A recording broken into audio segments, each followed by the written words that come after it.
Seems to have gotten knocked around a bit. Probably my kids.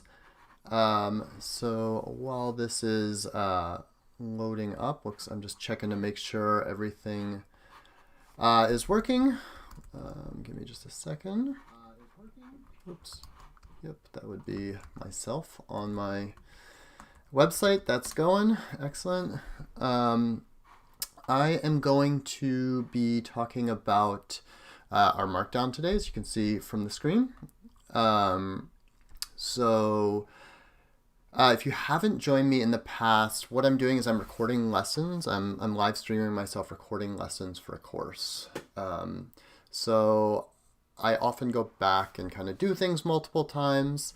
You can definitely follow along if you want to just learn some R Markdown, but also just know that it may not be totally sequential. I have a window open on my other screen where I can see any questions, other things like that. So feel free to give me any feedback there. If you're interested in telling me who you are, where you're watching from, I always love knowing that.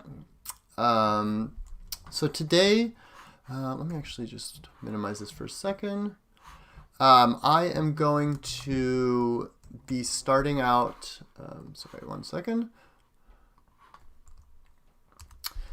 talking about some topics within R Markdown. So this course builds on another course that I have made, which kind of covers the basics of R Markdown. So this is Advanced R Markdown.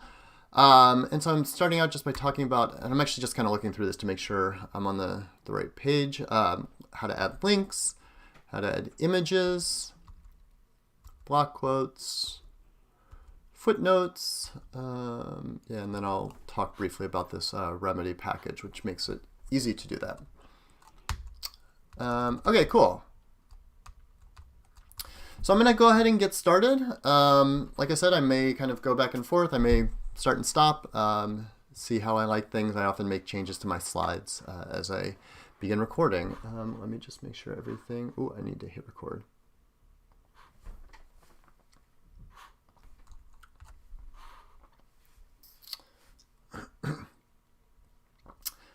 All right. The next section of the course is Advanced Markdown. We'll be talking about ways to, what do I want to say?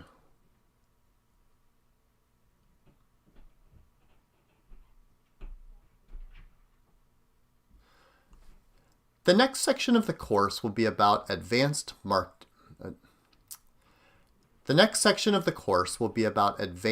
Markdown. We'll be talking about ways to add additional things to your R Markdown documents. We'll also be talking about ways to make your R Markdown documents as reproducible as possible. And then we'll be talking about ways that you can knit them to all sorts of different formats to achieve whatever purpose you would like.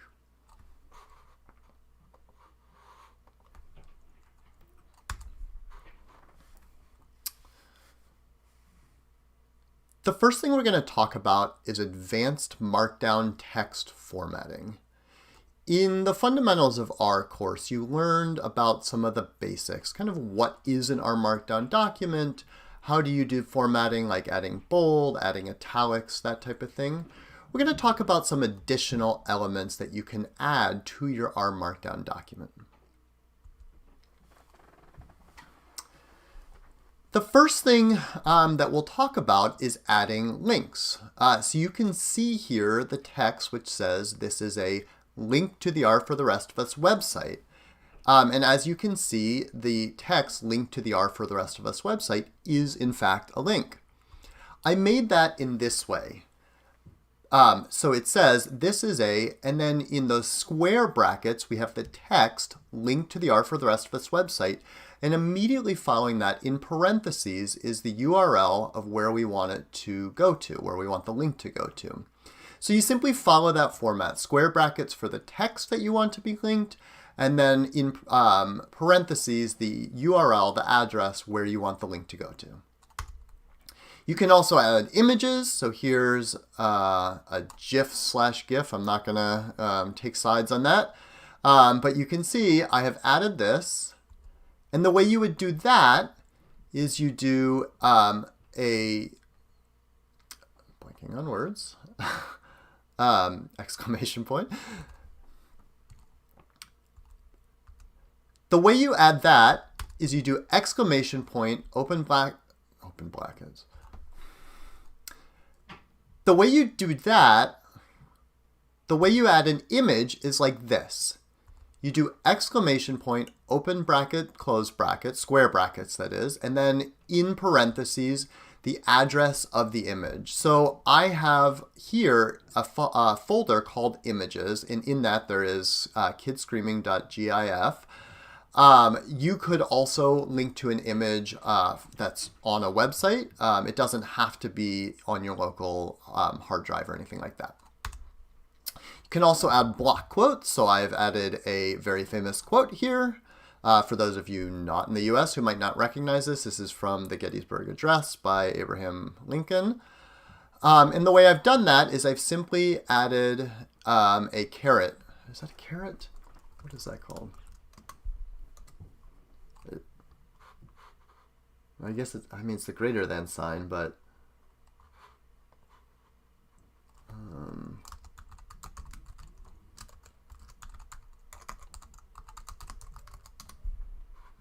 it's one of those things like I see all the time, but I don't actually say very much.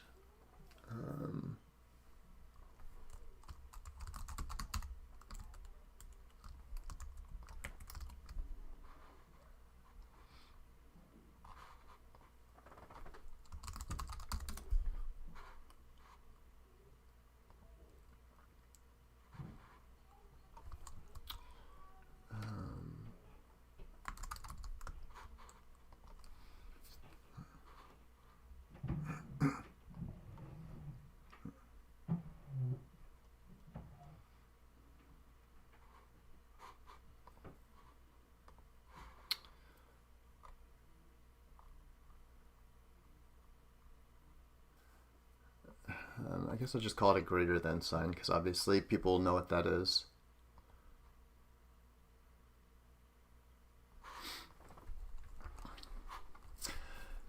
So the way we add a block quote is we put a greater than sign and then the text. And the text can go over multiple lines. It will all be included in that block quote until we have a new line break.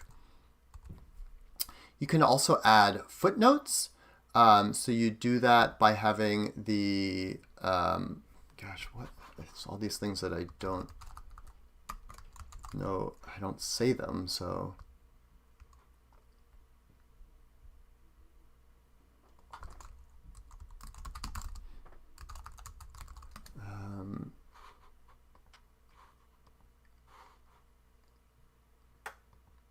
Yeah, that's a caret.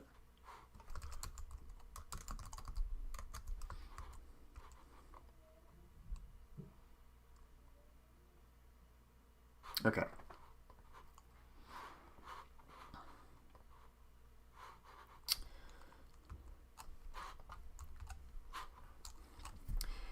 We can also add footnotes in this way. You do a caret and then in those square brackets, the text that you want to have to be your footnote.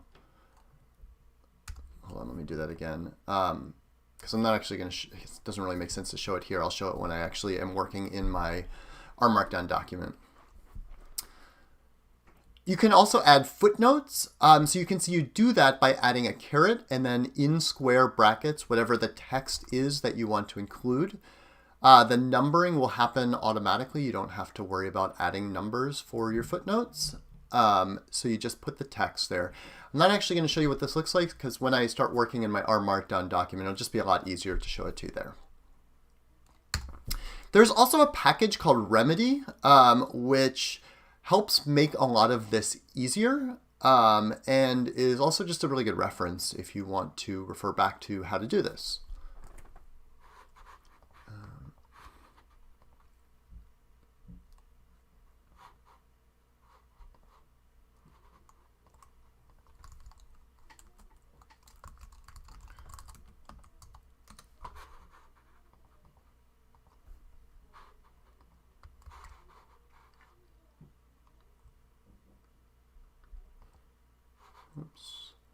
Looks like I actually got the link wrong, so I'm actually just going to update that.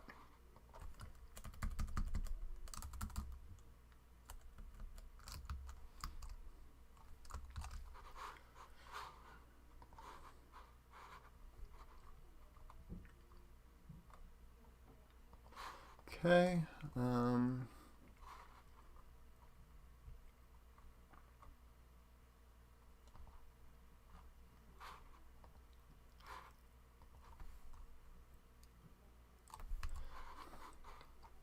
Actually, I'm not going to walk through the, well,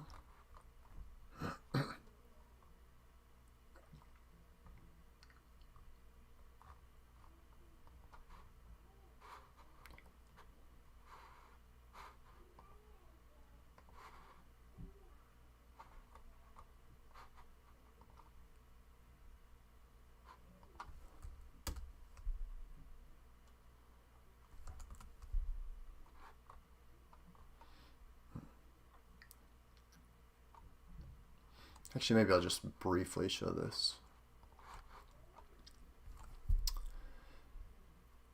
So you can see here I'm on the documentation website.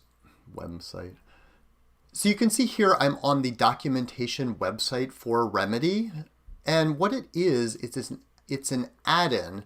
And you can see in the animation there, it enables you, it gives you kind of shortcuts in case you ever forget how to add headers, for example. It can do footnotes, all sorts of other things. And I'll actually demonstrate this in just a minute when I'm working in our studio.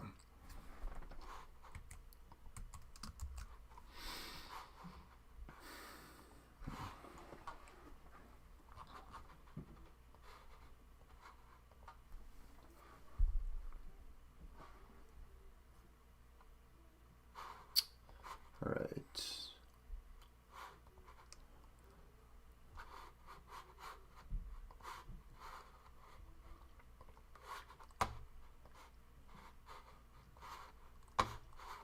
Whoops, where did my slides go?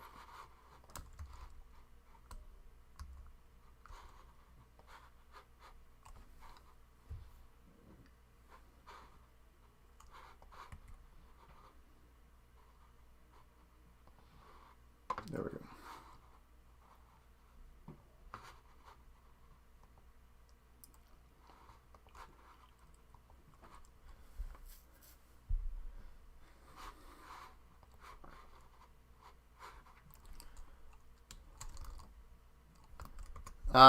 Someone's asking on Twitter if these are recorded. I will actually, give me just 1 second. So if you just go to, hold on, I'll actually post the link.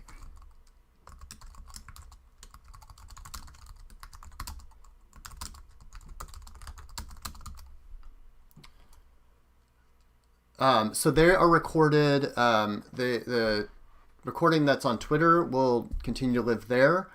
I'm posting a link to the Art for the Rest of Us website, so artfortherestofus.com/live. You will see links to Twitch and YouTube, and on those pages, you'll have it automatically records them. I think for Twitch it only keeps them there for a couple weeks. For YouTube, they're there indefinitely. More importantly, though, this is like what I do after this is I edit these down and make them a bit more coherent, I think, and then turn it into an actual course. And just like to, I'll just pop this over here real quick to clarify. Like, so this is the page. You can't actually access this yet because, oops. It's not available yet, but I mean, just to show you, for example, so I'm on the back end of the website, and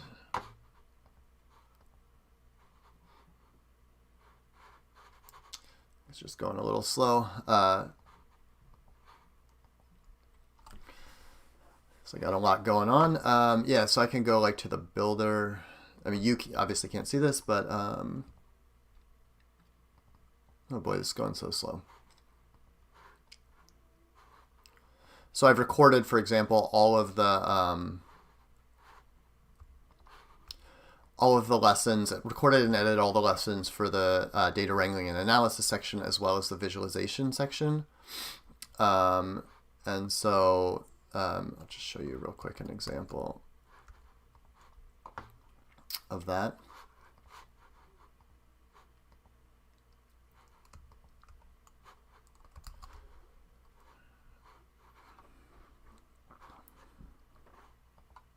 So this, you can see, for example, there is a video here. This is an edited version of the video. So I've basically taken this and kind of edited it down.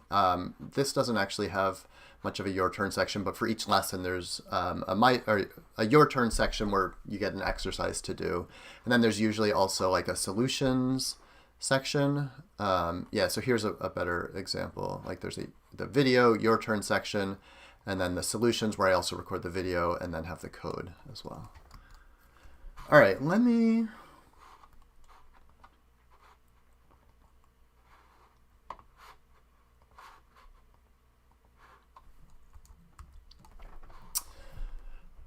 All right, for my turn, I'm going to work in my R Markdown report that I've created as part of the data visualization section, and I'm going to do the following.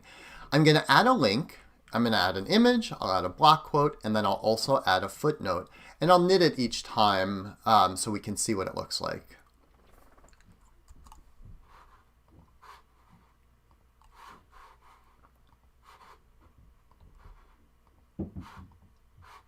Okay.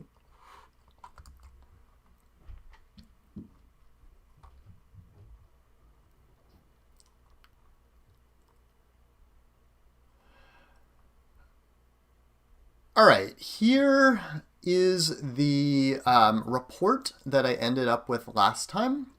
It has the plots that I made from last time. Now I am going to, because I'm pretending that this is an actual report that I'm doing, I'm going to actually get rid of a couple things. So I am going to, for example, I don't need that code chunk anymore. I was just kind of demonstrating some things. So let's say I want to make a report where I'm looking at third grade math proficiency in Portland, Portland Public Schools here in Oregon, where I'm located. So I'm going to start out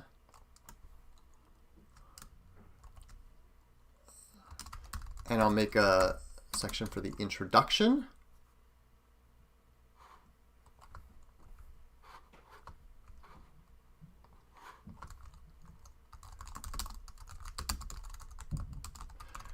What I'm going to do is I'm going to just find an image for the Portland Public Schools logo.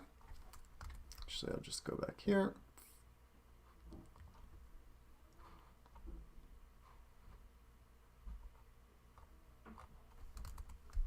That's not what I want.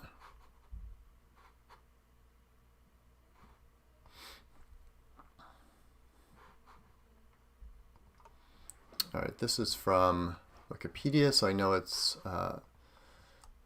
okay in terms of the license to use. So what I'm going to do, I'm just going to copy the link address. Actually, you know what I'm going to, no, I take that back. What I'm going to do is I'm going to save that. So I'm going to put this in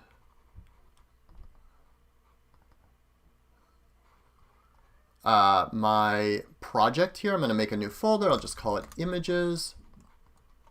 And I'll just call this PPS logo. All right, I can close that. Now let me go ahead and add an image. So I'll do like that. And I'll say images PPS logo.png. And the nice thing is, RStudio will actually auto-complete. It'll find the URL, the location, and it'll help you out. So let me go ahead and just knit this and make sure that that shows up okay.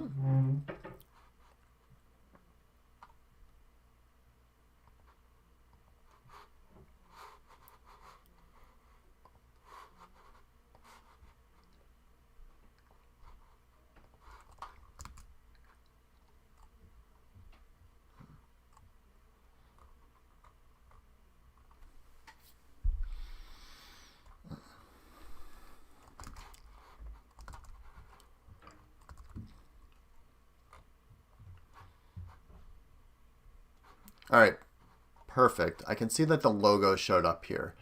I still have some stuff up here that I'm going to get rid of, but I've got that. Maybe I'll even put it up above introduction. I'm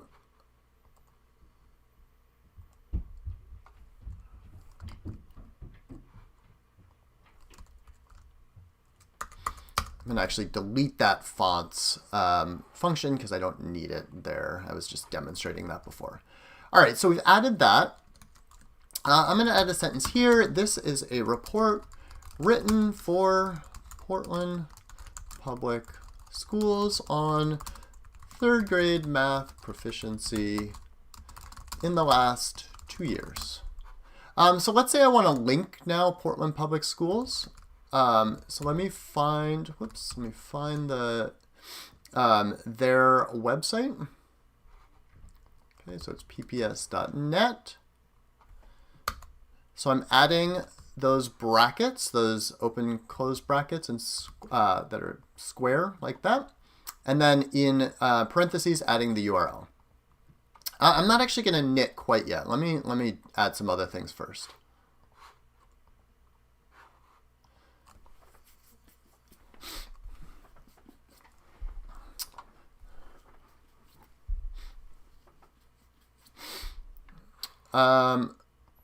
Let's see.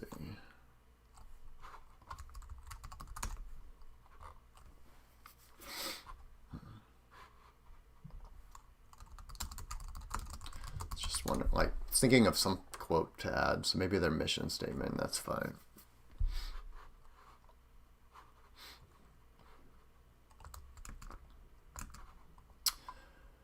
All right. Next, I want to add a block quote.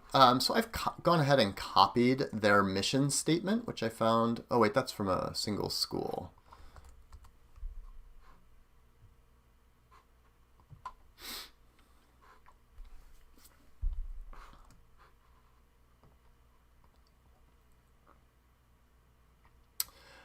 All right, so let me add a block quote now. Let's say I want to add their mission statement. So I'm going to go ahead and copy this. And I'm going to write here, the mission statement of PPS is, and then I'm going to paste that here. Now, first to make it a block quote, I'm just going to add that greater than sign. Next thing I'm going to do, I noticed just by name was bolded, so let me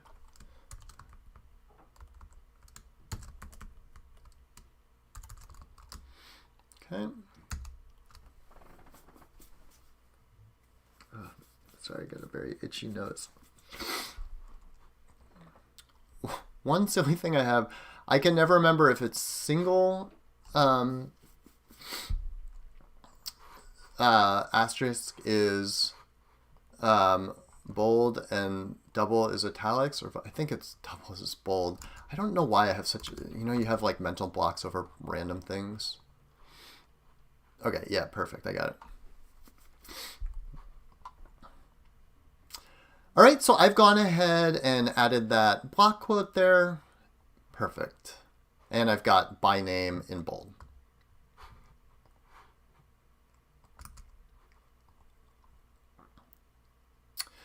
All right, last thing I'm going to do is add a footnote. Let me go ahead and add the source here as a footnote. So I'm going to do that caret, and then I'm going to add the text of the footnote.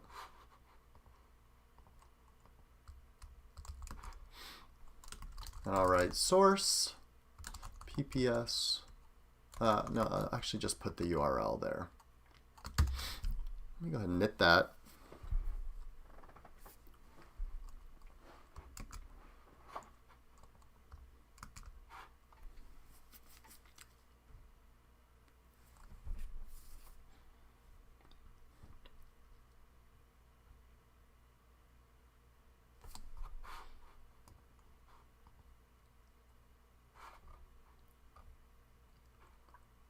Okay.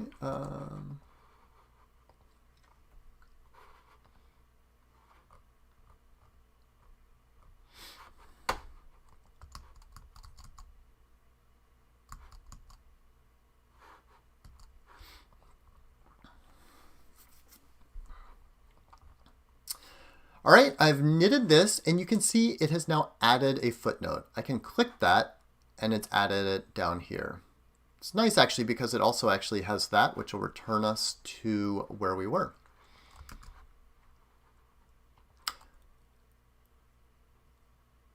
I could actually combine things here. Like I could make this a link and say PPS website, and then make this a link. Let me go ahead and knit this. What I'm doing is I'm making now the source the text will now show up as PPS website, and the text itself will be a link as opposed to simply displaying the URL.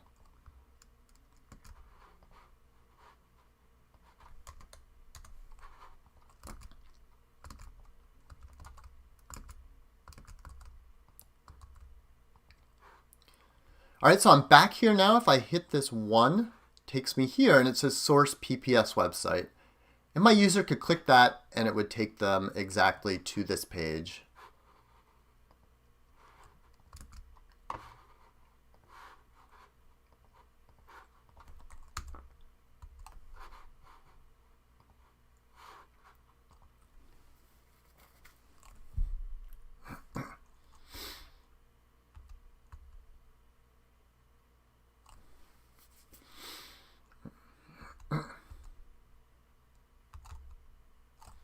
Okay. For your turn, I want you to do this. I want you to add the Oregon Department of Education logo to the top of your report. I've given you a URL here where I've actually saved it. Then I want you to add the following text, and I have the link there where it comes from, saying that this is a report for the Oregon Department of Education on diversity in Oregon school districts. Then add the following text, which is the mission statement, and then add a link to the source for the mission statement above as a footnote. You know what? I actually just realized I never showed the remedy. Actually, do I even have remedy installed?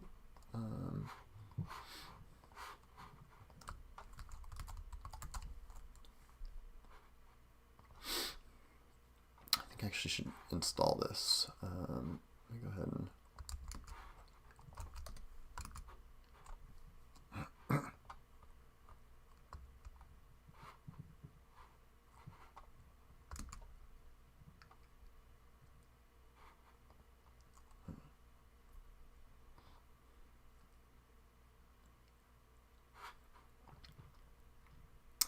all right, so I'm going to edit this all together.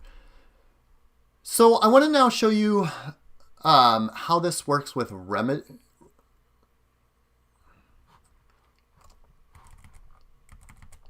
Hold on, let me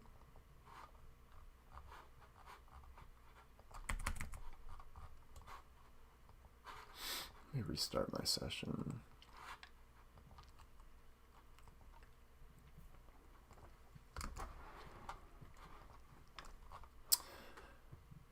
Well, let me now show you how this works with remedy. First thing I'm going to need to do is install it. So I'm going to copy the text there. It's just on GitHub. It's not on CRAN, so we're going to use this here. If you don't have the remotes package, which is being used to install a package from GitHub, you'll need to install that. You'll just do install.packages and in quotes remotes. I do have that installed, so I can go ahead and install this package. It's kind of confusing. Remotes is a package to install. It does other things, but among other things, it enables you to install packages that are on GitHub. So now it's asking me, these packages have more recent versions available. Which would I like to update? For right now, I'm just going to say none. Just want to install this package. So it is installing everything.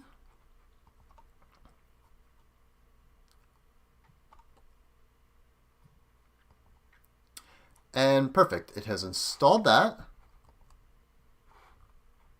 I think I need to restart my session. So to get access to this, I just need to restart my session.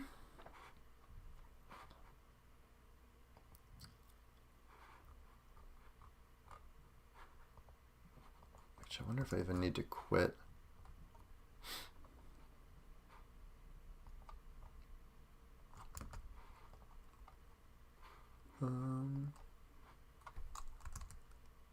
Oh no, it's there. So now that I have installed it, I can use the remedy package. I could, for example, go to this add-ins tab here and say I type image. You can see it brings up remedy image. I can click that and it automatically pops in here a skeleton of the text that I'm going to use. I could do the same thing. I could search for footnote. Oops, let me delete that again. I could do the same thing. I could type footnote, add that, and you can see it gives me the skeleton there. It's really nice, just in case you forget, to have that available to you. All right, so now I'm going to edit that back in. I have the recorded the your turn section, so now let me record the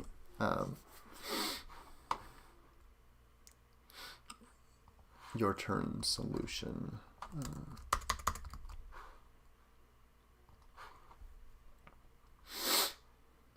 Okay, I'm going to close this. I'm going to restart my session.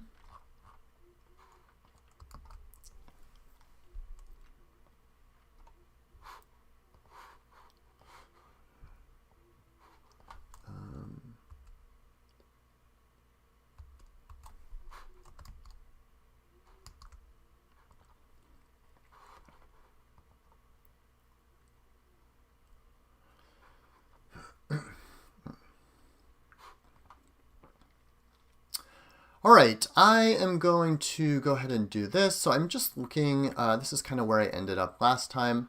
I'm going to delete this code chunk because that was just kind of demonstrating something. I'll actually leave this because I'm going to use it later on. I'll leave the rest.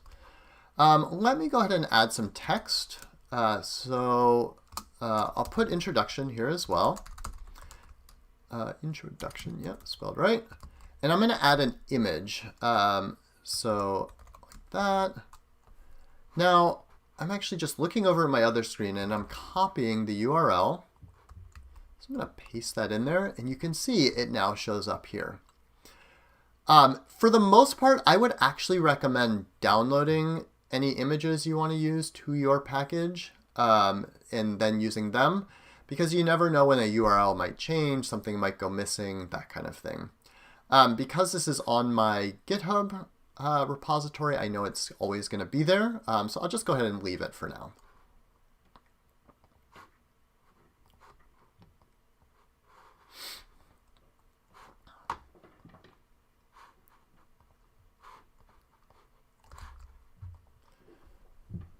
All right, next thing I'm going to do is add some text. So I've actually just pasted that text in. This is a report for the Oregon Department of Education on diversity in Oregon school districts.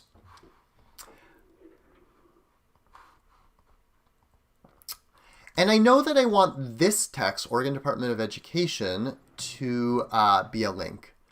So one nice thing is you can actually highlight that, and if you hit the left square bracket, it'll just put it around that text. Now I'm going to use parentheses, and within the parentheses, I'm going to link to that, which is the Oregon Department of Education website.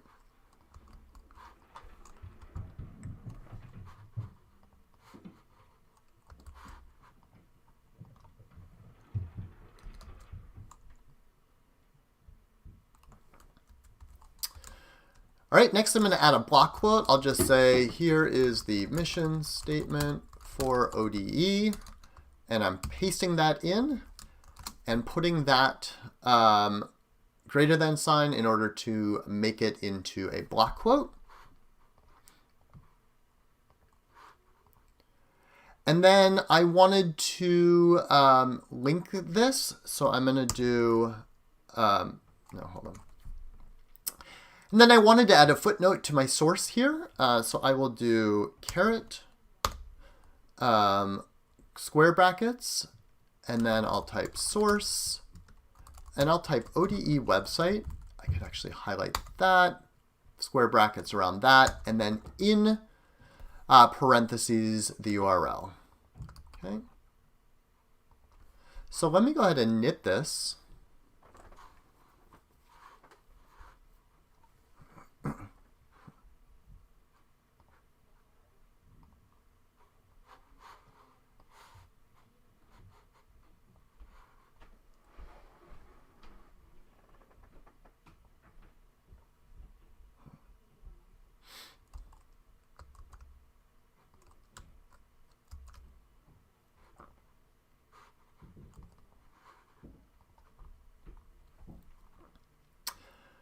All right, here is my knitted document at this point. I've got my text that has a link.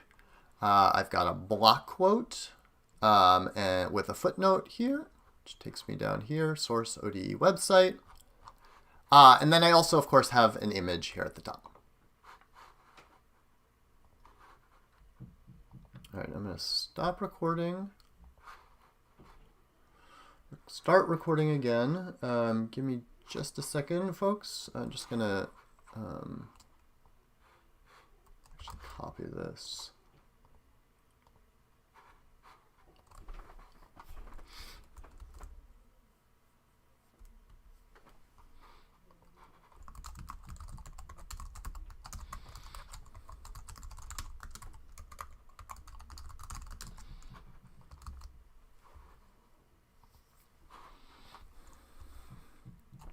All right, bring this over here.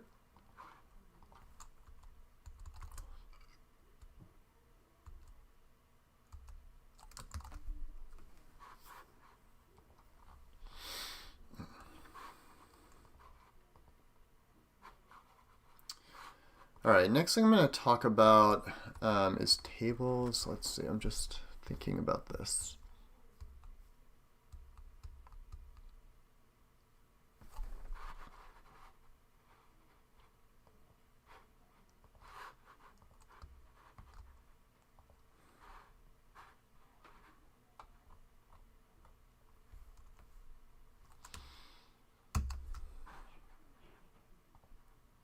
About how I'm going to show this. So I think I want to show, yeah, okay, so I have this.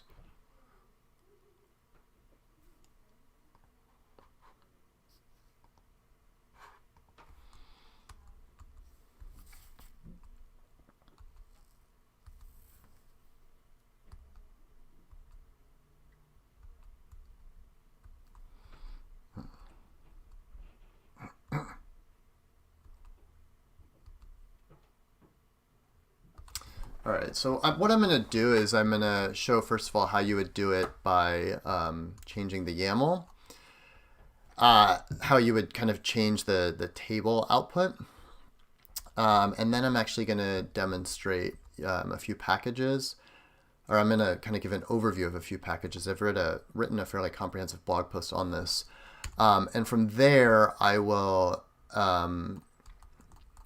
actually just use one of them, which is the GT package, which I think is in a lot of ways the most straightforward, and I'll show how to make a table with that.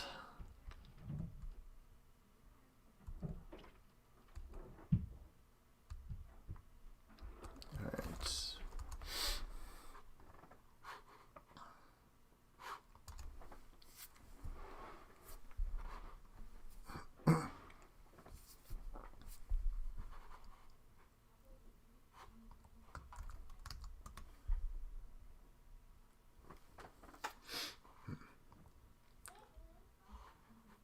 I'm actually just thinking of something, because the I think it was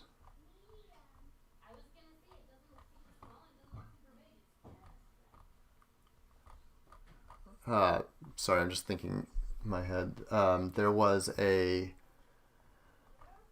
quote that I really liked recently. I think it was Ellis Hughes. That was about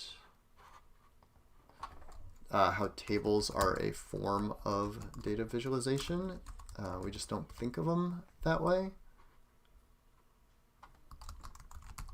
Let me actually see if I can find it.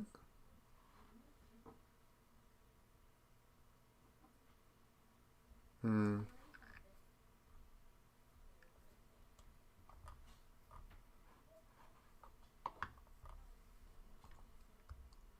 Actually, no, I think I'll just go straight into it.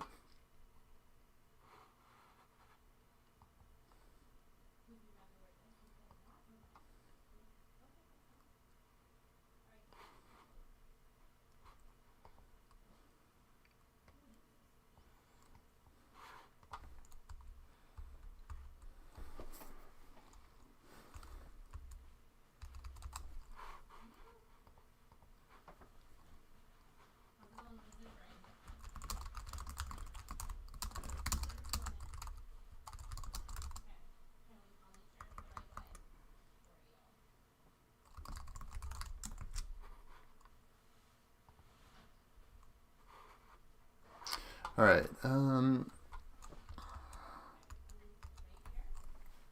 Sorry, I can actually just hear my kids about to go outside getting all their ring gear on, so I'm going to just hold off for a second and then I'll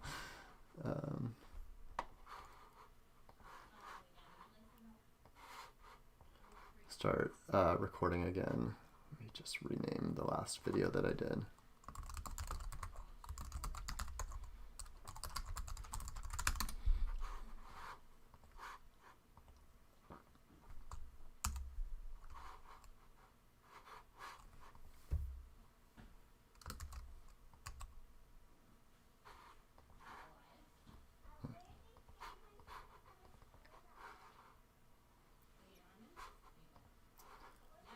Again, while I'm waiting, just curious if anyone is watching, where you're watching from, who you are as well.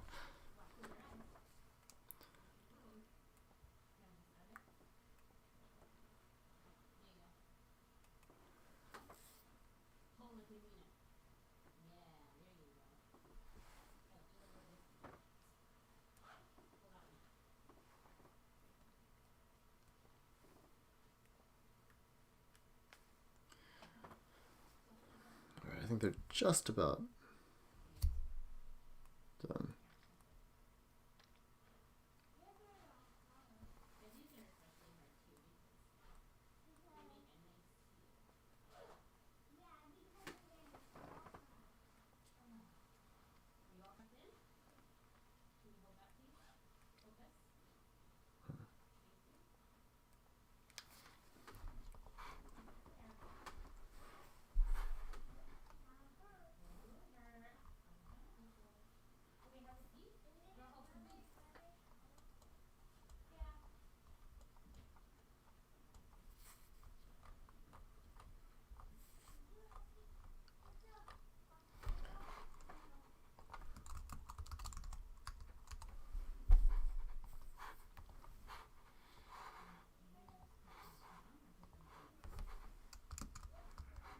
All right, I think they're just about done.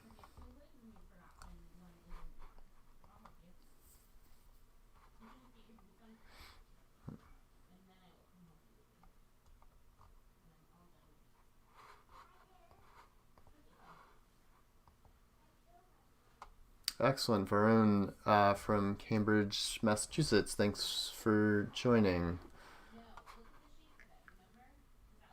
Varun, I'm just curious if you use R now, or if you're learning, or kind of where you are in your journey.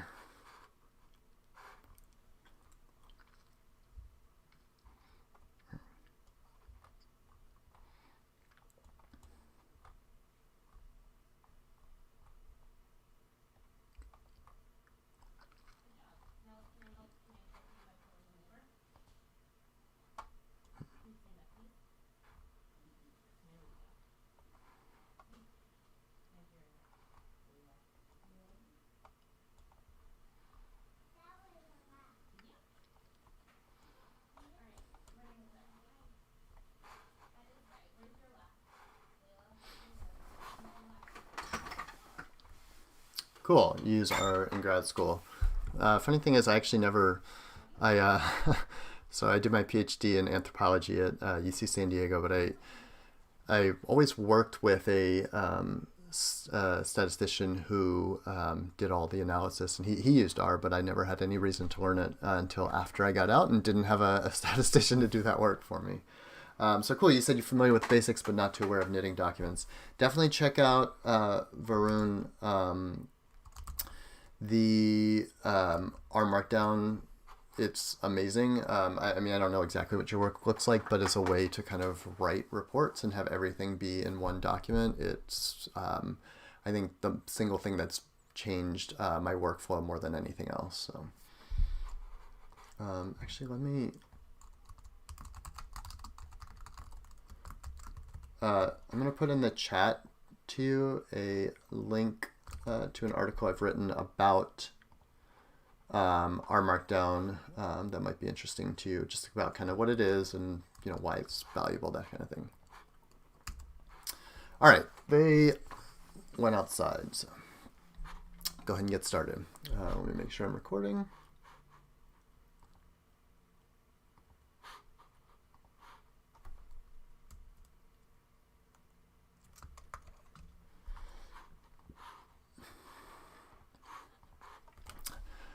All right, the next thing we're going to talk about is tables. You, of course, want to visualize your data at times, but at other times you want to display it in tables. And I think it's important to think about tables as first-class citizens when it comes to presenting your data. Presenting data in boring tables is not going to inspire anyone to look at what you're saying, and definitely not to take action. So let's talk about how you can make effective tables to effectively communicate your results. The first thing I'll say, just like when we were talking about data visualization, is please don't use defaults. This is kind of what it looks like when you use the default. And I can actually even flip over here. This is my report. You can see this section here. This is the default. This is fine when you're working with R yourself and you're kind of taking a look at the data, that type of thing. But presenting this to anybody else is really not a good idea. So let's talk about how we can avoid this.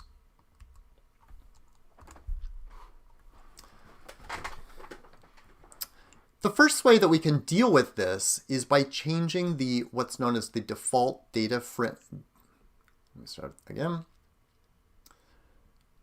The first way that we can deal with this is by changing the default data frame printing method. So by default, that kind of ugly data frame printing that looks like that, I mean, it's a table. We would think of it as a table. To R, that is simply printing a data frame, how it does it.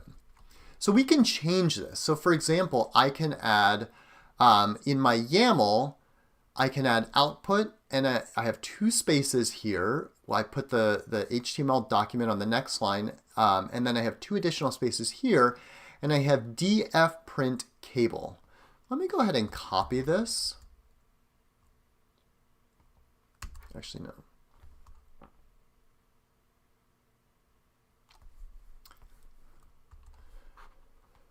So when I add this, it already looks a lot nicer. You can see it's actually put it into a table, and this is using the cable method for data printing. So if I copy this here, exit this, I can actually go down here. This is where I had my table from before. So if I add up here in my YAML, put that in a new line, two additional spaces.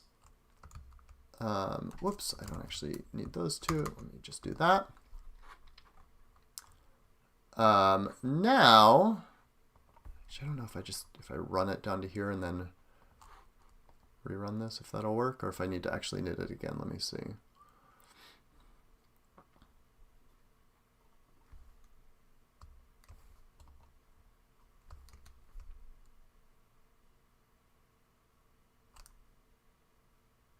Wait, now I can't remember if that was different.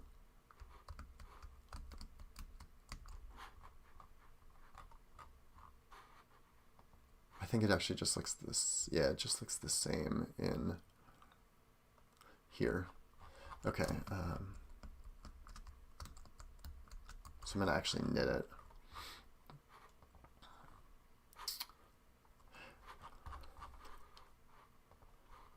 Okay, let me go ahead and knit this.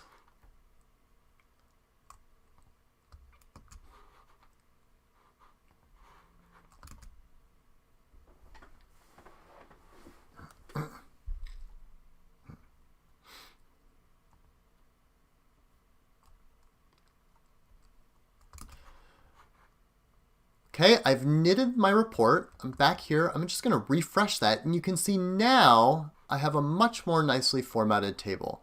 It does show every single line, which is pretty long here because there are a lot of schools in Portland Public Schools.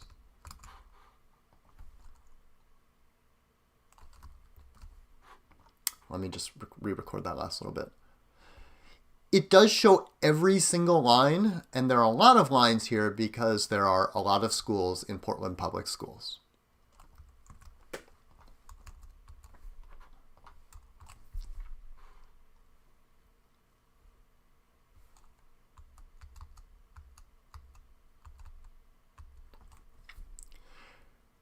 We can also change this to df print Tibble, which will give us this printing method.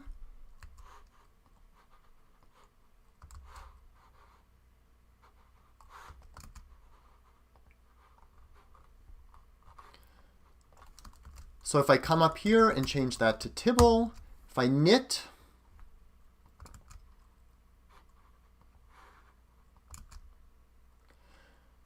I will say last week I was editing and I basically spent half my week, I think, just editing out the time that it takes to knit, which got a little bit annoying.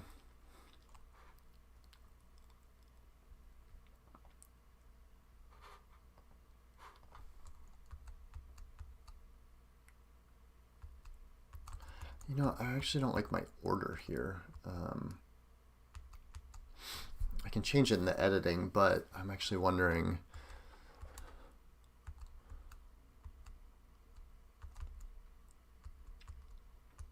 Just thinking through this.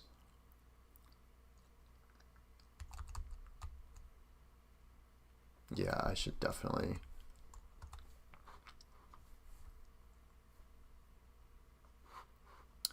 All right.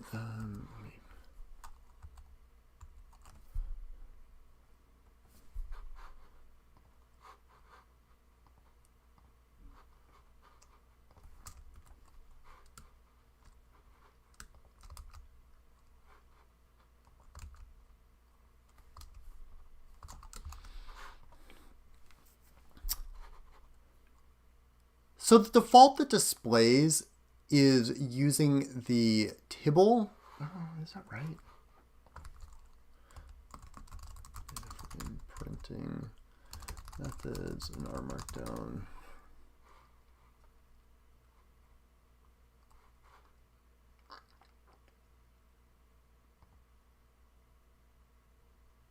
It's not actually the same.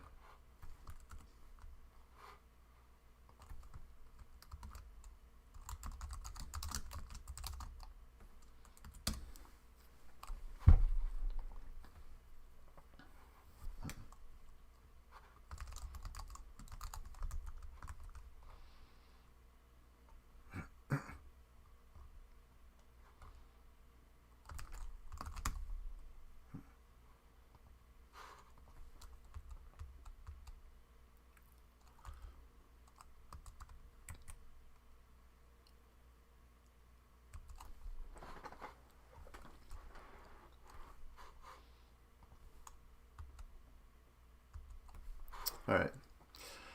Another data frame printing method we can use is the Tibble printing method. You can see the output here. For our purposes, it's not actually going to look that much different.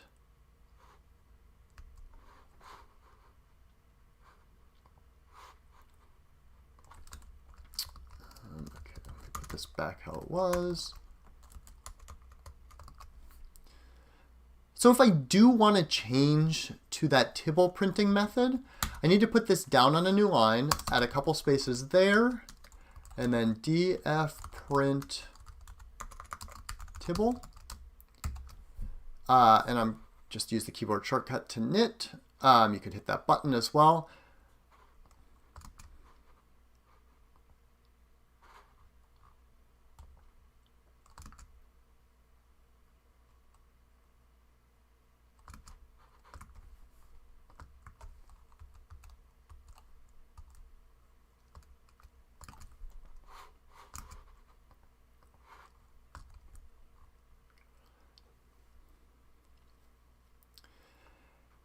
If I scroll down here, here is the output that I've gotten.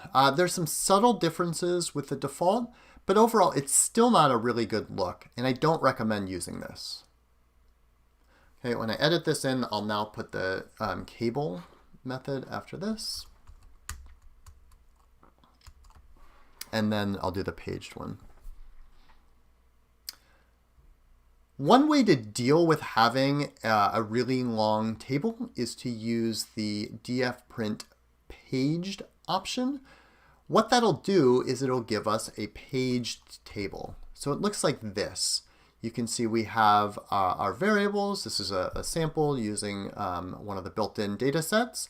But then down at the bottom here, we can page through it. So let's go ahead and do that for our data frame.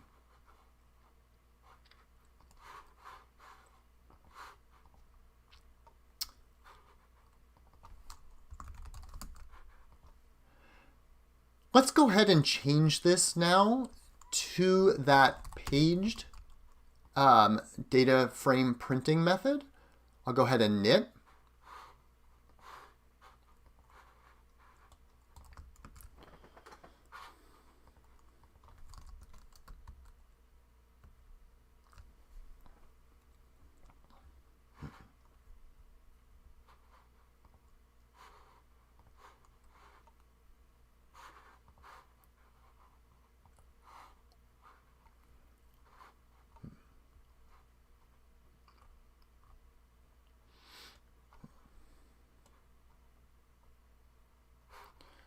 Okay, that's knitted.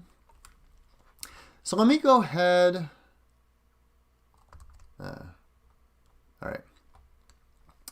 So I've refreshed my page here. You can see I have my variables. Down here, I can see all the pages, and by default, it's only showing me, I think it's 10 at a time. There are ways you can change that.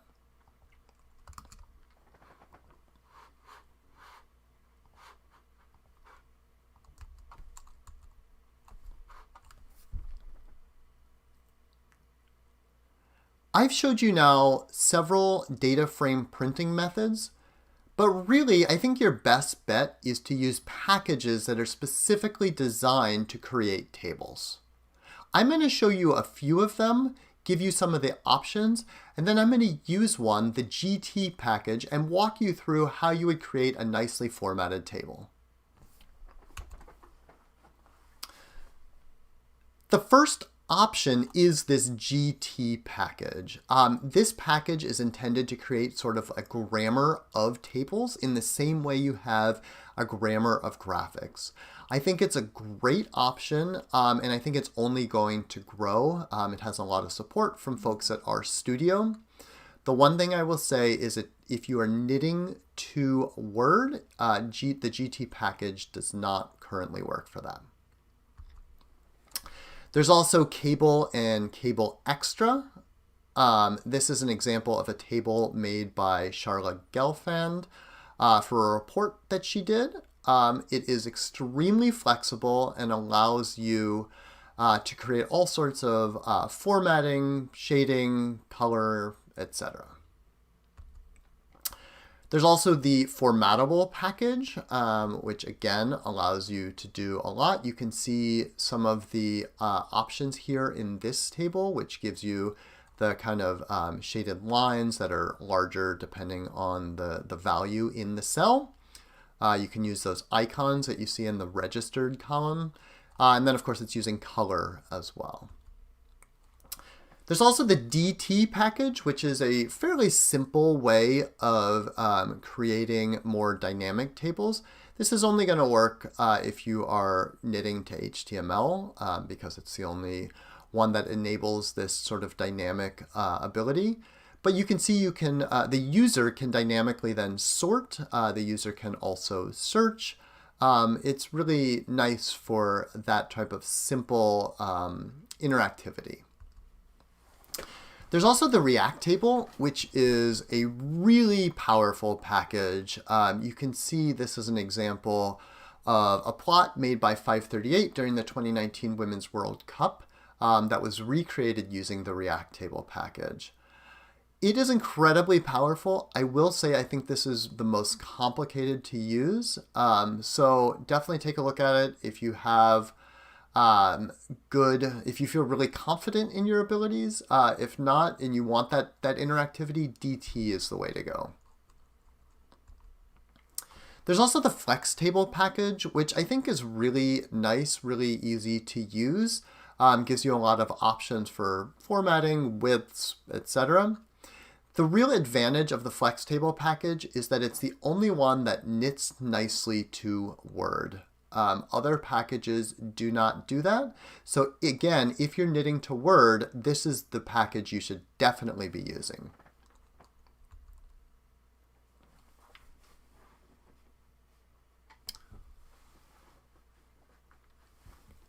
I'm just going to change this.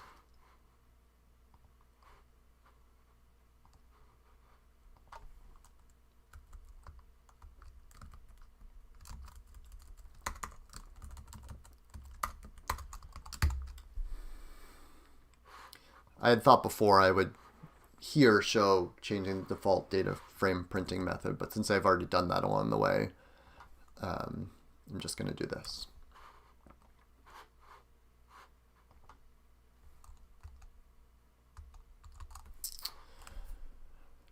All right, for my turn, I'm going to demonstrate making an effective table using GT. All right, now this is going to be a test of how well I remember how to use the GT package.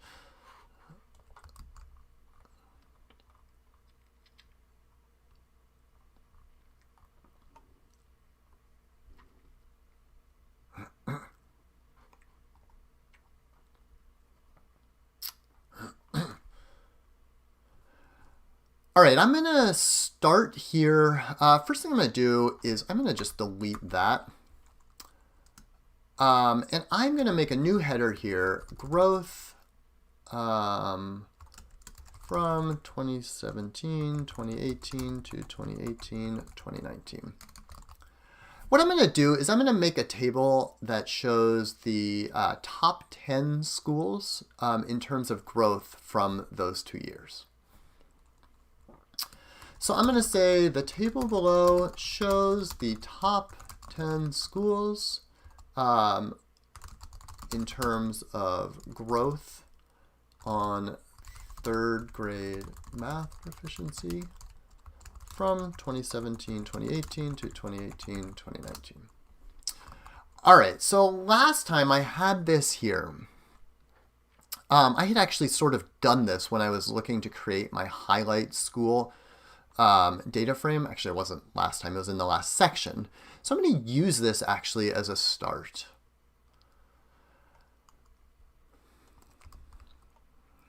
Okay, I just need to remember. Let me see.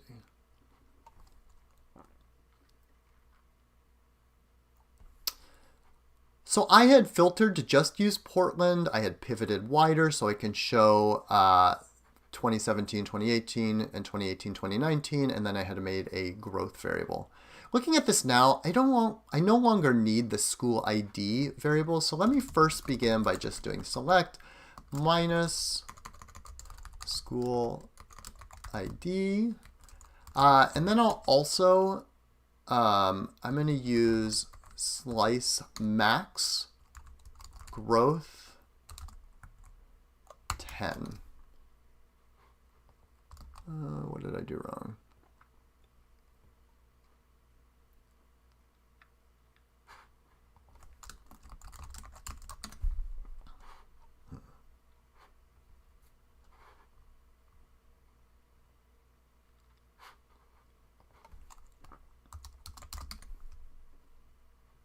Yeah, okay.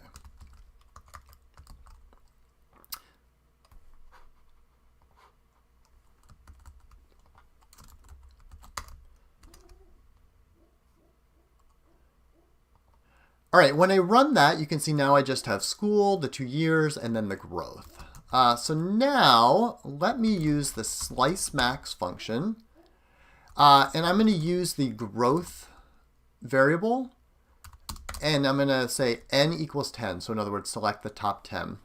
I will say the slice max function is only available in dplyr 1.0. If you install dplyr prior to May 29th, I think is when it's being released, you'll need to type install.packages either dplyr or tidyverse to update it. So let me go ahead and run that. Great, now I'm showing the top 10 schools in terms of growth. All right, now I'm going to use the GT function. Could not find function GT. Let me add that here. GT, run that. Now I'll go down here. Great. So it's already given us a nice, decent looking table. And you can see this output is what it's actually going to look like when I have it in my R Markdown or my HTML document.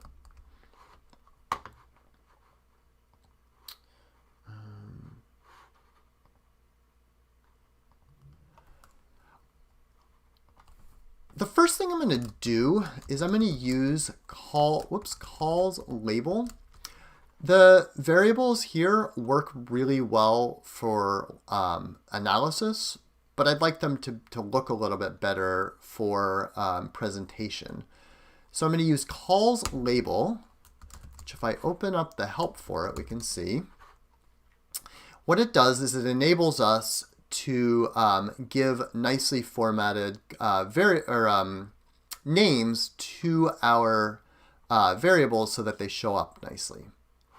So I think I can just do school 2017, 2018, that's the same, 2018, 2019, and growth.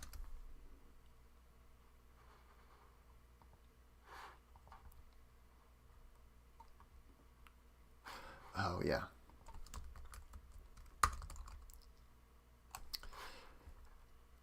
So the way calls label works, as you can see here, is you have to give it the variable name as it is now, and then in quotes, the name that you want to display. So let me go ahead and run this. I'll do calls label. And I'm going to say I want school equals school like that. Let me go ahead and run that. Whoops, I need calls label.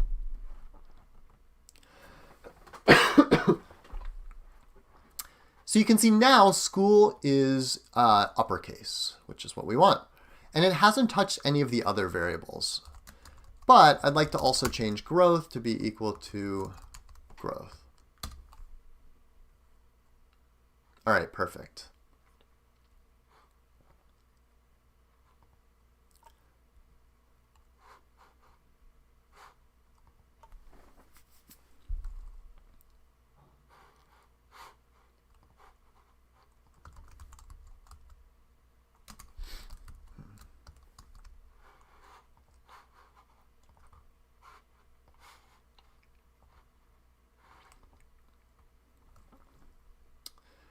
You can see now I'm looking at the GT documentation website.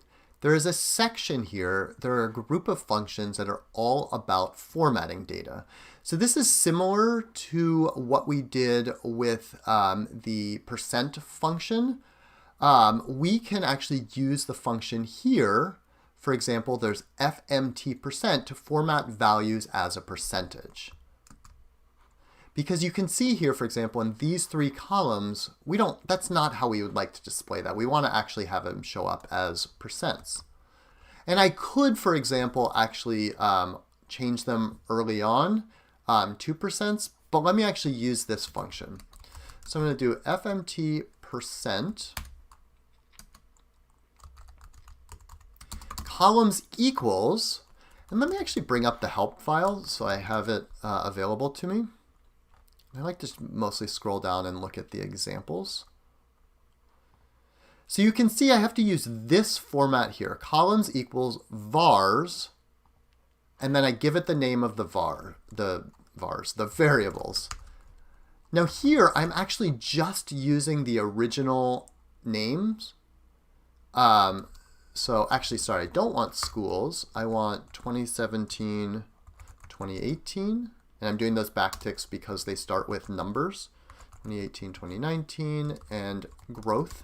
Now see here, I'm actually using the growth lowercase because that's how we're referring to it. This has simply changed how it displays, but we haven't actually changed the name of the variable itself.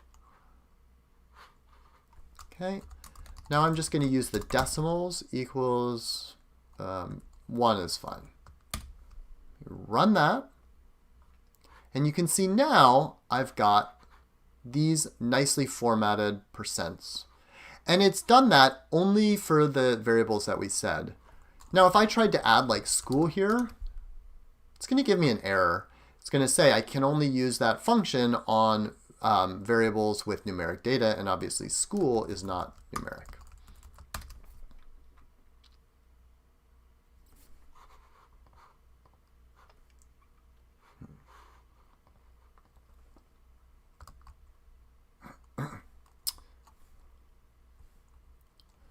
Let's say I want to align my columns differently.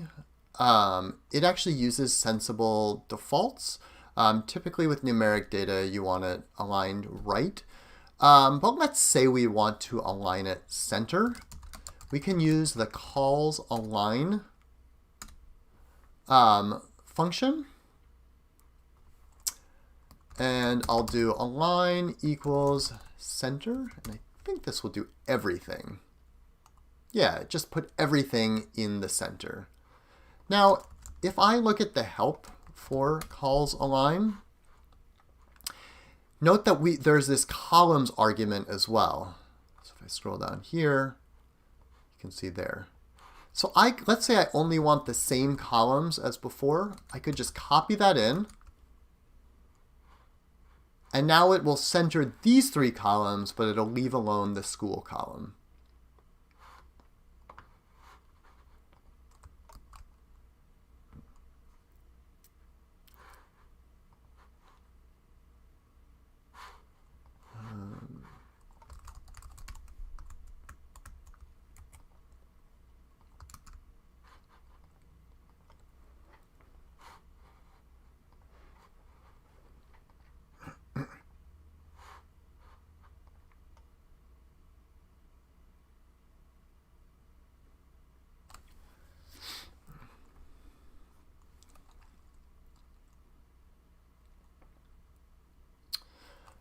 I'm just thinking I had made myself notes about things I wanted to go over. I have width. I might actually just skip that.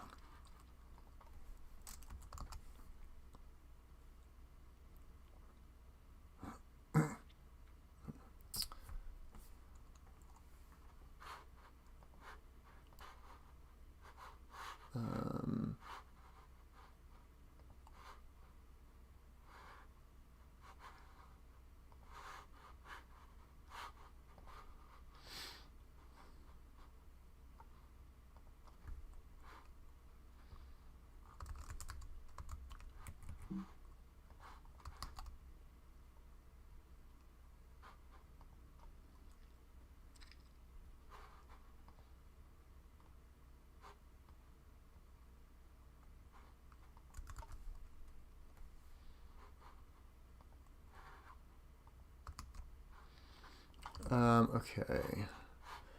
Oh, I have to remember. I want to show how you can use shading.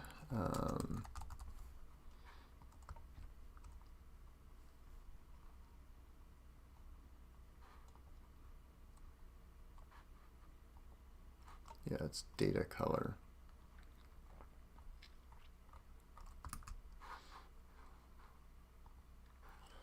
Let me actually just try this because I kind of forget actually. Data color.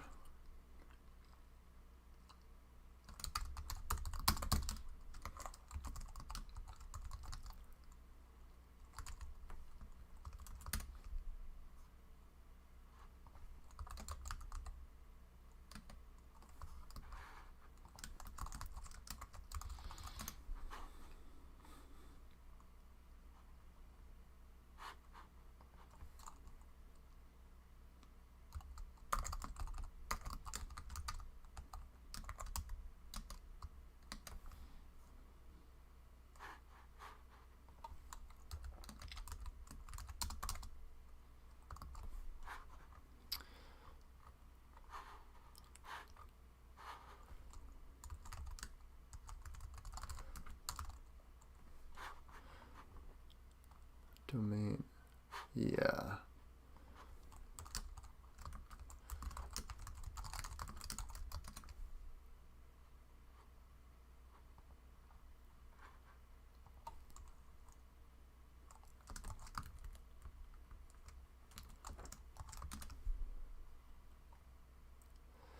I'm trying to remember how that. So you have to give it values, like what's the minimum you want to the maximum. Let me actually see what it is.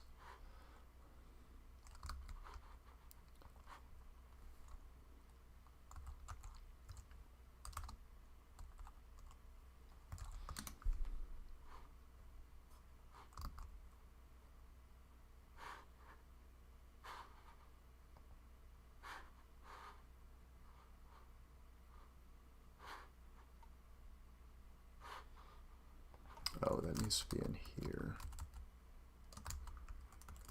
I haven't actually used this package for a while. Oh, I need to give it a palette equals.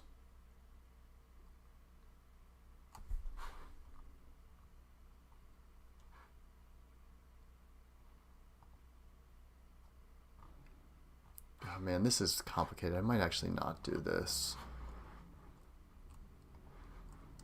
Yeah, I think this is actually more complicated than I want to do.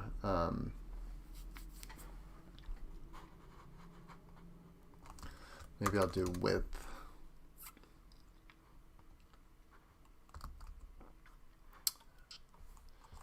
All right.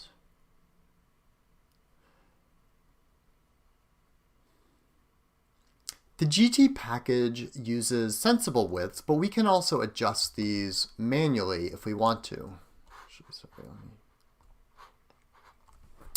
The GT package uses sensible widths, but we can always.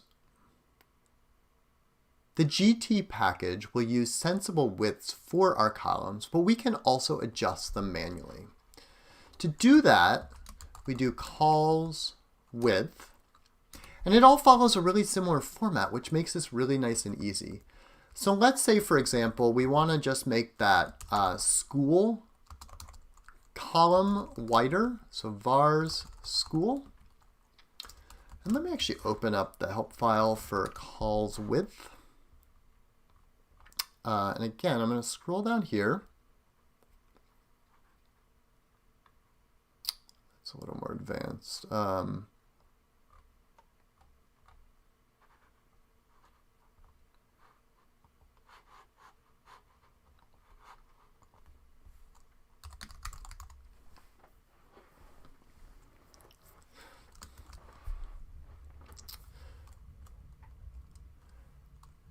And now I'm going to choose the width. So you'd think you might be able to do something like width 100.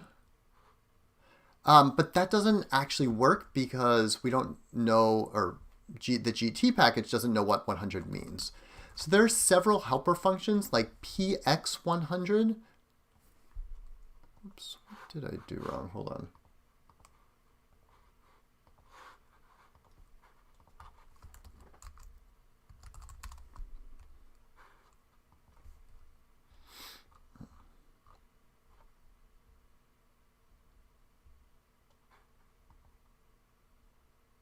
Oh, I see.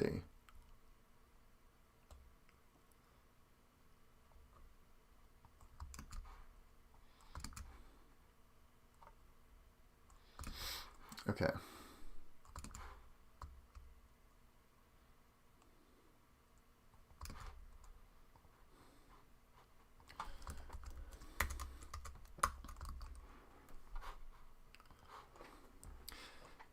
To adjust the width, we're going to use this calls width function.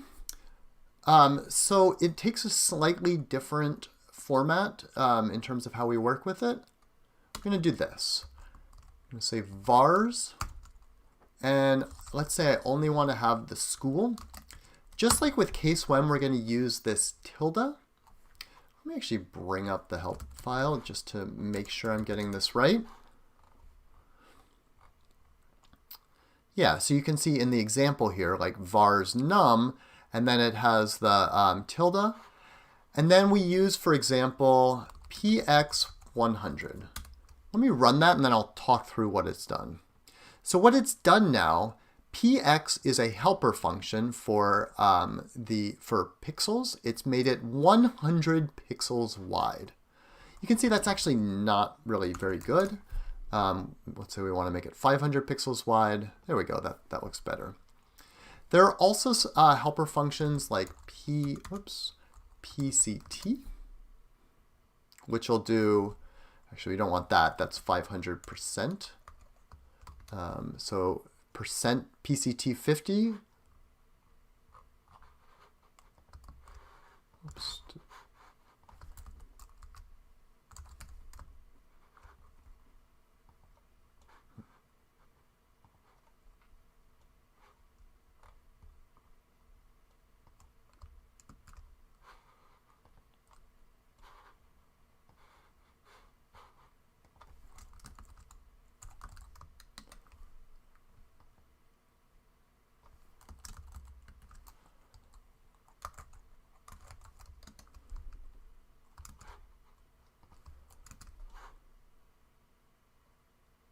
Oh, no, it looks like you only really use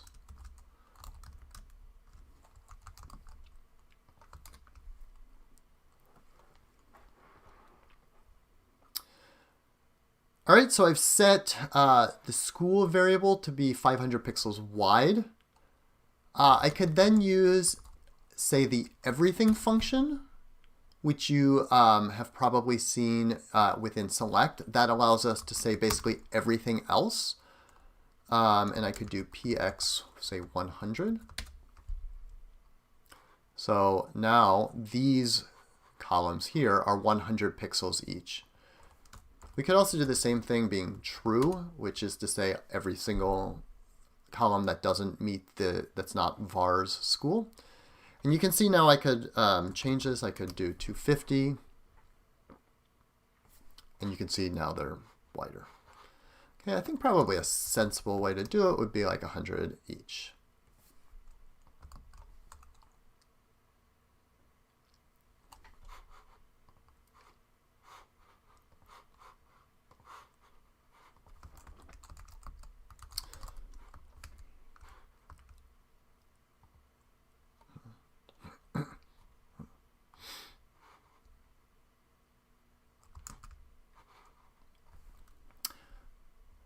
The last thing we're going to do is just add a source at the bottom of this. So I'm adding a pipe. And then there's tab source node. So I'm going to say source node equals, and I'm going to say data from Oregon Department of Education. Run that. And you can see now it's added this down below. Okay. Now let me knit this so we can see what it looks like in our HTML report.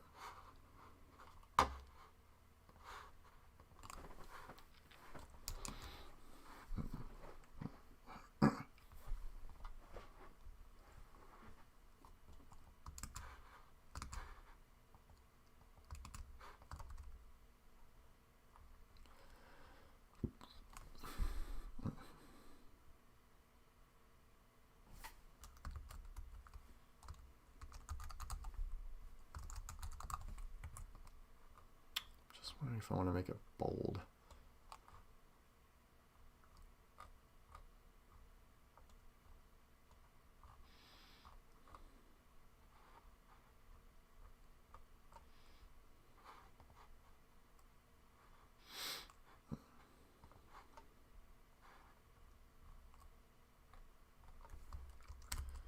I'm not going to worry about it.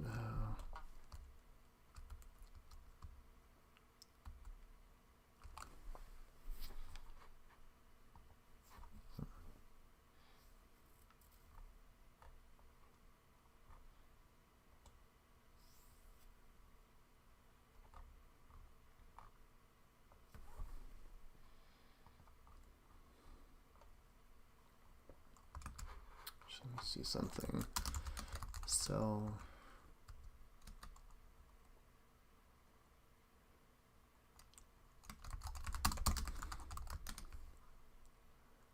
That'll make everything bold. Let me see.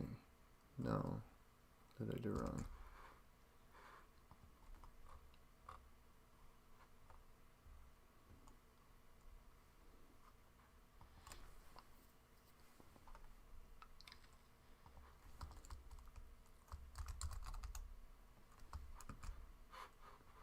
Oh, I need to do FNT. Wait,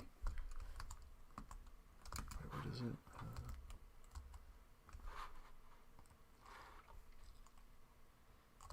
Tab style.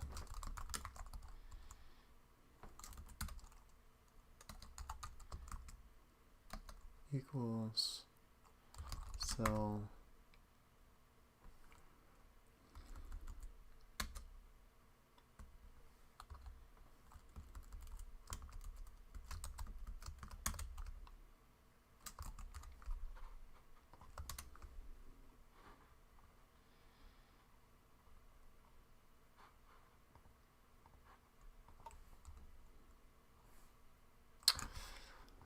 This might actually be a bit complicated.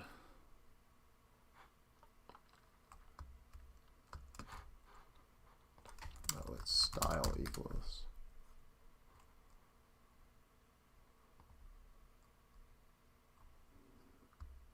What did I do wrong?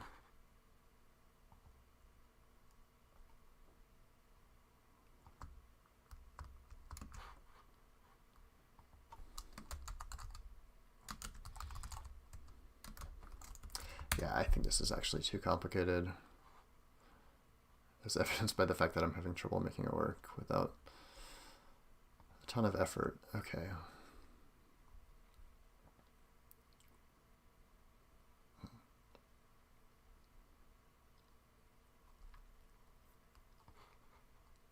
Actually, maybe I'll do it.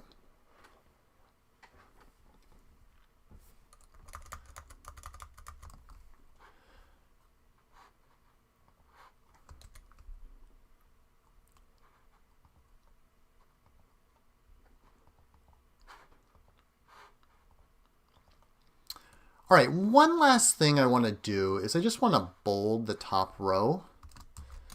So I'm going to do that using the tab style function. And let me go ahead and open up the help for that so I have it available to me. So for tab style, first we need to tell GT what locations it should use. Equals, so locations equals, and there are a few options. So you can see here the various options. We want to use the cells column labels, which is this row here. Cells column labels. And then within that, and I will say this is a bit confusing, but hopefully we can kind of work through it. We need to then say what columns we're using, so in the same way before. So actually that help function, or that help file is not super great. But I'm going to say, wait, what was it?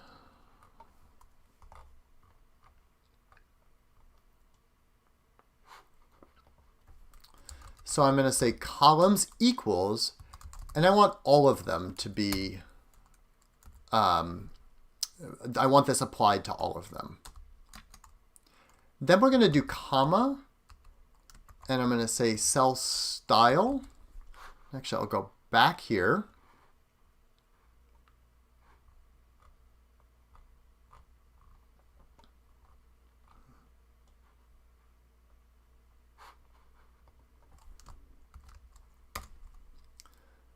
So now I'm going to add style equals, and there are various things we can do to style our text.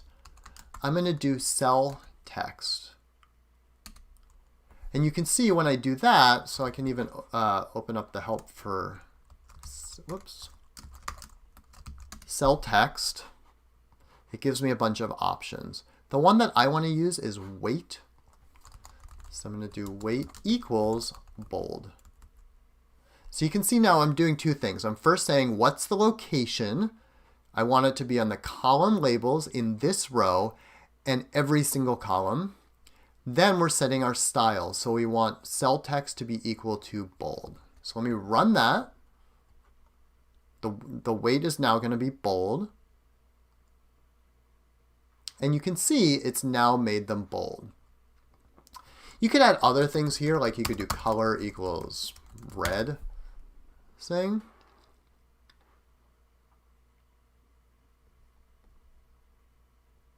And it'll make them all red. I don't actually think that's effective, but you get the idea. Let me go ahead and knit this.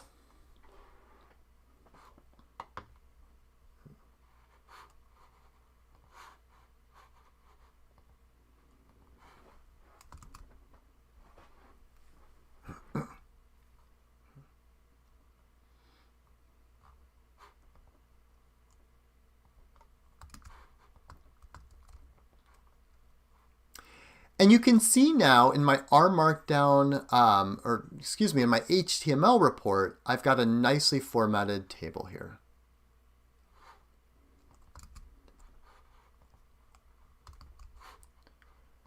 All right, that was actually fairly complicated, at least for what I want to do in terms of this.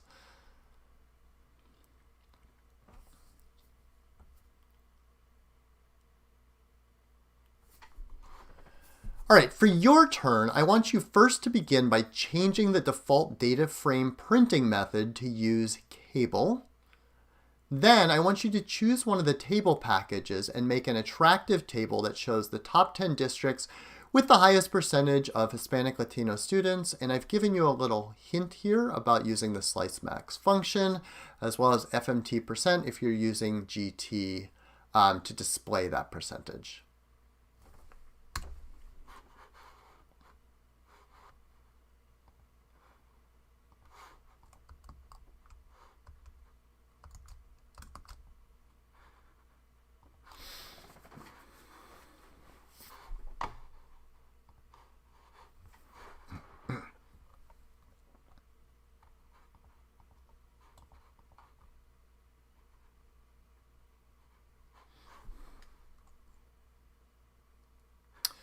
All right, I am in the report now. I'm going to run everything down to here so I have it available.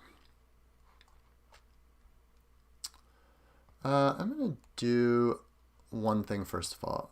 I'm going to keep this highlight district, but I'm going to put it in its own code chunk. I'll just move it down there.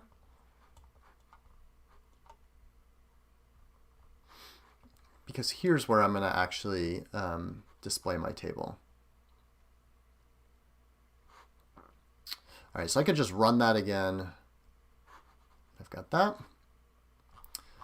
So first thing is if I want to change the default printing method, I would do HTML document, and then, whoops, df print cable. I can knit that.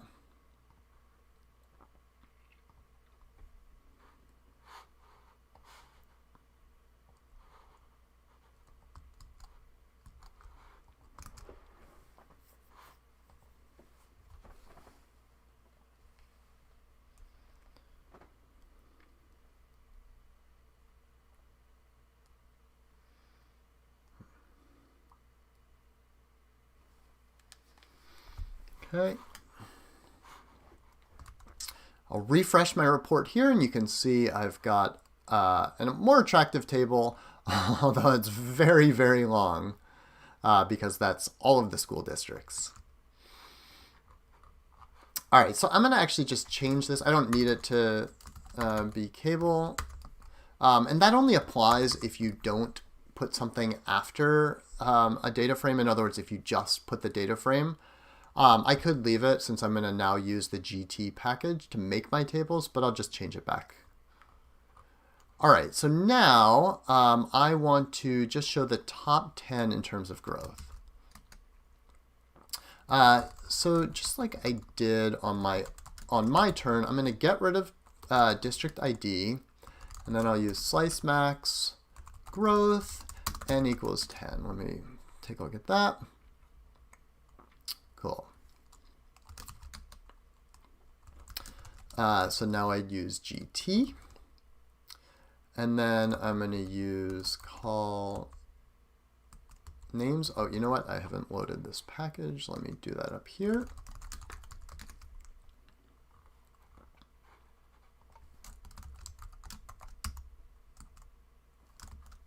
What am I doing wrong here?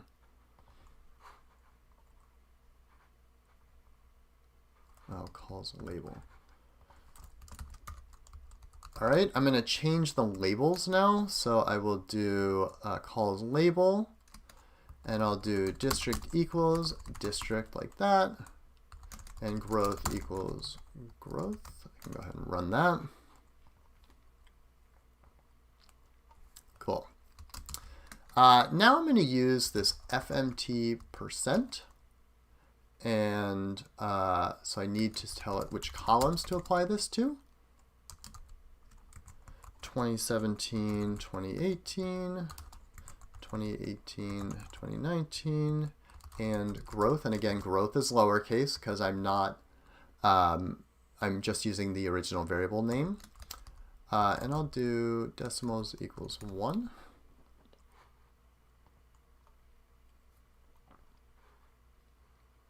Uh, 2017, 2018 not found. Hold on one second. Let me run that there.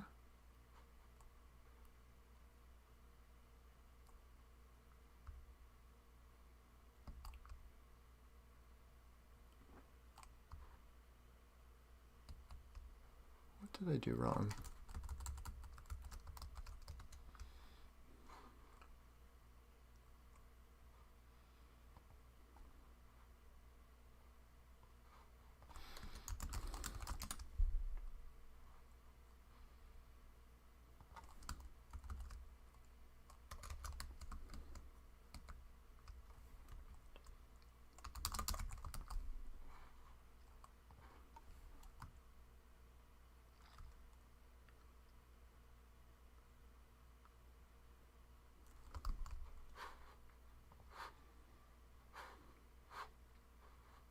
Oh.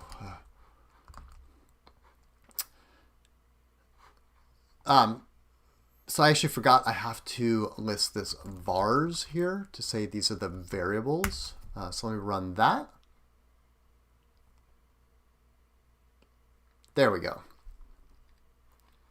Yeah, so I have this district, 2 years, and the growth, and it's arranged in descending order.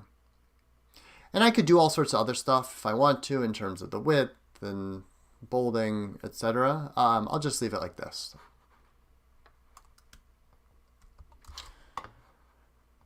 All right. I am going to stop recording. I'm not sure if anyone's actually watching now, but if you are, thank you. I will be back tomorrow at the same time to do some additional recording.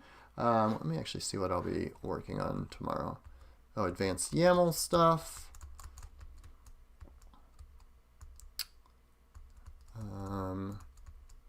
Inline R code. And then kind of knitting to different documents and making them look good.